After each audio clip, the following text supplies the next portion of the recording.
At 6:30, we got Colorado State, who's 2-2. Traveling to Oregon State, who's 3-1. Oregon State favored by 11 points on the CW. Braden Fowler Nicolosi has gone 64-106, then for 602 yards, 2 touchdowns, 4 interceptions. Justin Marshall's had 63 carries for 270 yards and a touchdown, and Torrey Horton's had 10 catches for 120 yards. Giovanni McCoy has gone 57 of 88, thrown for 571 yards, 2 touchdowns, 0 interceptions. Jam Griffin for the Beavers on the ground has had 67 carries for 413 yards and 4 touchdowns, and Trent Walker's had 23 catches for 229 yards. Colorado State is 2-1 against Oregon State all time. Last 2 games gone to Colorado State in 1975 and 2017. Oregon State's an interesting football team.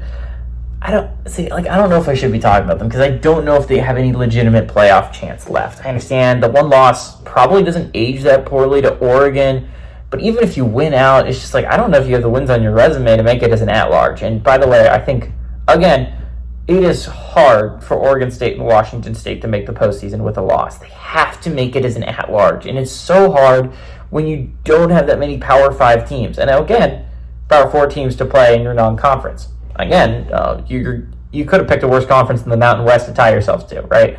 You're going to play some good football teams there. Boise State, UNLV, there's some good football teams left on your schedule that absolutely, if you get wins against, they're going to look pretty solid on your resume. But, again, I just don't know if you can have the resume there. That being said, Colorado State's not great. This is not a great football team this year. And Oregon State's a little bit underrated. They're 3-1. They've played some really good football so far.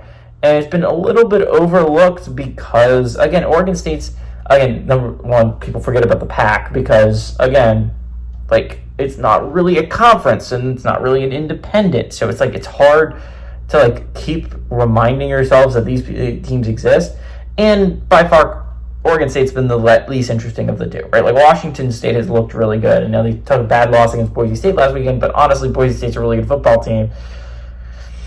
Washington State absolutely still has a chance. Oregon State's just hard for me to imagine that this team's going to be that great moving forward. I think they have a solid team built together. Don't get me wrong. I think they're going to make a bowl game in their first year, which is impressive, especially considering Jonathan Smith was left and the program hasn't really taken that much of a step backwards, all things considered.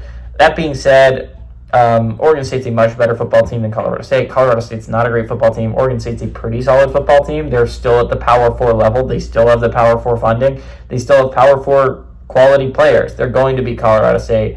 And honestly, 11 points is a little bit disrespectful. They're much better than that. Give me Oregon State to win and cover at home.